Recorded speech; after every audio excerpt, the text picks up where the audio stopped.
नाजरीन, आज यानी अक्टूबर 2024 तक गजा के करीबन 40,000 से भी ज़्यादा लोग बेदर्दी के साथ कत्ल कर दिए जा चुके हैं, जिनमें औरतों और बच्चों की भी एक कसीर तादाद मौजूद है। दोस्तों, यकीन करिए कि वहाँ से आई हुई पिक्चर्स और वीडियोस को देखने के लिए एक पहाड़ जितने कलेजे की ज़रूरत है। इस पिछले 1 साल से चलते आ रहे फ़लस्तीनी मुसलमानों के कत्ले आम को सिवाय चंद के पूरी मुस्लिम दुनिया तमाशाई की नज़र से देख रही है। सिवाय ईरान और लबनान के किसी भी मुस्लिम मुल्क के अंदर इतनी जुर्रत नहीं हुई कि इसराइल पर डायरेक्ट अटैक कर सके। तमाम मुसलमान इस वक्त एक ही नारा बुलंद कर रहे हैं कि 54 बहनों का अकलौता भाई ईरान। आखिर इस जुमले का मतलब क्या है? आइए जानते हैं कि क्या वाकई ईरान फ़लस्तीनी मुसलमानों की खातिर इसराइल पर हमले कर रहा है या फिर दाल में कुछ काला है। वो कौन सी ताकत है जो पाकिस्तान, तुर्की, इंडोनेशिया, सऊदी अरेबिया जैसे बड़े मुस्लिम कंट्रीज़ को इसराइल के अगेंस्ट एक्शन नहीं लेने दे रही।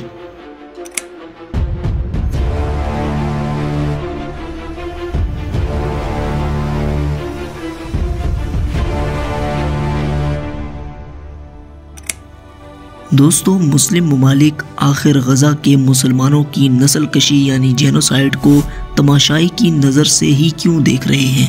ये सवाल आज दुनिया का हर एक मुसलमान अपने अपने हुक्मरानों से कर रहा है। दोस्तों, अगर किसी को फ़ौरन एक्शन लेना चाहिए था तो वो अरब दुनिया को लेना था। सबसे पहले अगर ये जंग किसी की थी तो वो अरब दुनिया ही की थी, क्योंकि आखिर गजा के लोग भी तो अरब ही से ताल्लुक़ रखते हैं। अगर कहा जाए कि अरब दुनिया लाचार है तो शायद गलत ना होगा, क्योंकि पास्ट में अरब दुनिया करीबन 5 बार इसराइल के साथ जंग कर चुकी है, जिनका मकसद फ़लस्तीनी लोगों के लिए इंसाफ और गैर कानूनी इसराइली वजूद का खात्मा था।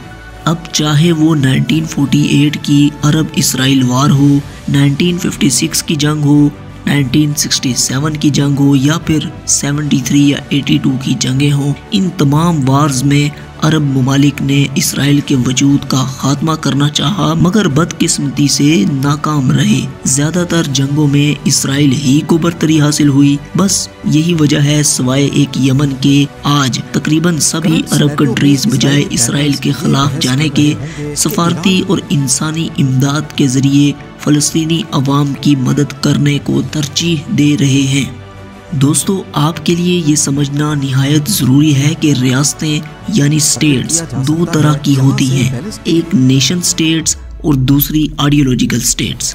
दोस्तों, नेशन स्टेट्स हमेशा किसी भी जंग में कदम रखने से कबल अपनी अवाम और मुल्क की माशी हालत देखती हैं। उनके लिए हमेशा मुल्क की इकनॉमी और उनके लोगों की माशी हालत यानी इकोनॉमिकल कंडीशंस फर्स्ट प्रायोरिटी होती है। लिहाजा वो इन सब कंडीशंस को देखने के बाद ही ये फैसला करते हैं कि उन्हें जंग में जाना भी है या नहीं।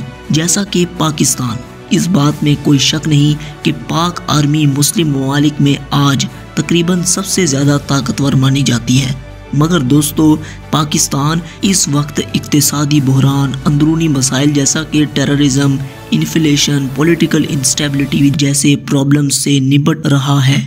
और जाहिर है पाकिस्तान एक नेशन स्टेट है और इसके लिए इसके अवाम का फ्यूचर ज़्यादा अहम है। और वैसे भी पाकिस्तान और इसराइल के दरमियान हज़ारों किलोमीटर का डिस्टेंस है। सो किसी भी मिलिट्री एक्शन के लिए एडवांस्ड और वसी रिसोर्सेज रिक्वायर्ड होंगे, जो कि जाहिर है करंटली पाकिस्तान की प्रायोरिटी हरगिज़ नहीं है। हमने अभी तक अपने नेबरिंग कंट्री इंडिया के साथ जितनी जंगें लड़ी हैं, उनमें ज़्यादा नुकसान पाकिस्तान ही को उठाना पड़ा है। ओवरऑल देखा जाए तो दोस्तों, हमारे अपने बॉर्डर पर हुई जंगों में कोई लाजवाब परफॉर्मेंस नहीं, और हम हज़ारों किलोमीटर दूर अरबों की जंग लड़ने चले जाएं, वो भी इन हालात में जो कि सरासर बेवकूफ़ी ही तस्वुर की जाएगी।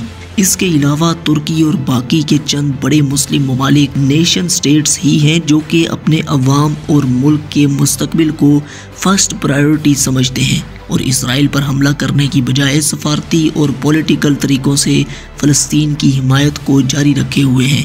अब अगर हम बात करें आइडियोलॉजिकल स्टेट्स की, तो दोस्तों ये वो रियासतें होती हैं जिनके लिए उनका नज़रिया यानी आइडियोलॉजी फर्स्ट प्रायोरिटी होता है। किसी भी हालत में ये स्टेट्स अपने नज़रिए यानी आइडियोलॉजी को ही पहले रखती हैं। उनके लिए कंट्री की इकोनॉमिकल कंडीशंस हरगिज़ मैटर नहीं करती अगर इनके नज़रिए पर कोई आंच आ जाए। नाज़रीन, किसी भी रियासत का नज़रिया नहीं होता बल्कि इस पर काबिज लोगों का नज़रिया होता है जिसको बुनियाद बनाकर उन्होंने वहाँ अपनी हुकूमत कायम की होती है।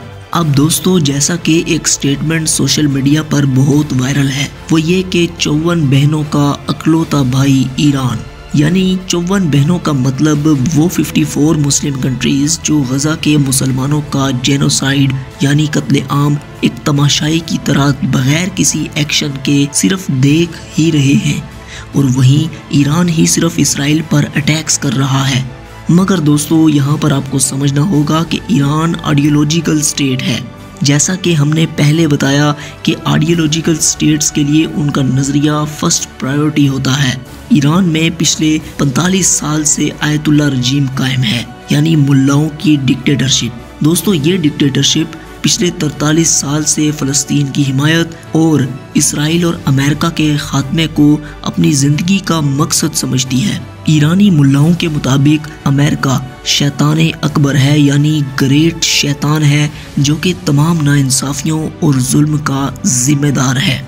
इसके अलावा फ़लस्तीन के हक़ में और इसराइल के खात्मे के लिए नारे लगवा कर आयतुल्ला रजीम पिछले 43 साल से अपनी अवाम में पॉपुलैरिटी हासिल किए हुए था। अब ऐसी सिचुएशन में कि जहां इसराइली ऑपरेशंस की वजह से बेगुनाह फ़लस्तीनी कत्ले आम हो रहा हो, ऐसे में ईरान हरगिज़ चुप नहीं बैठ सकता था, क्योंकि ईरान बाकी कंट्रीज़ की तरह नेशन स्टेट नहीं बल्कि आइडियोलॉजिकल स्टेट है, जिसके लिए उसका नज़रिया फर्स्ट प्रायोरिटी ही होगा। इसी के चलते ईरान ने इसराइल पर अभी तक 2 बड़े अटैक्स किए हैं। पहला 14 अप्रैल 2024 को और दूसरा अभी चंद रोज़ कबल 1 अक्टूबर 2024 को।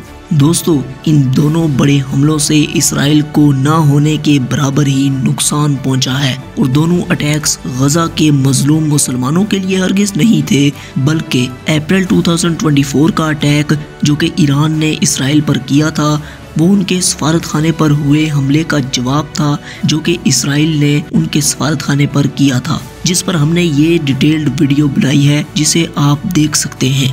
और अभी चंद रोज़ कबल का 1 अक्टूबर को किया गया ईरानियन अटैक हसन नसरुल्लाह के कत्ल का बदला था, जो चंद रोज़ कबल इसराइली एयर स्ट्राइक्स की वजह से मारे गए थे।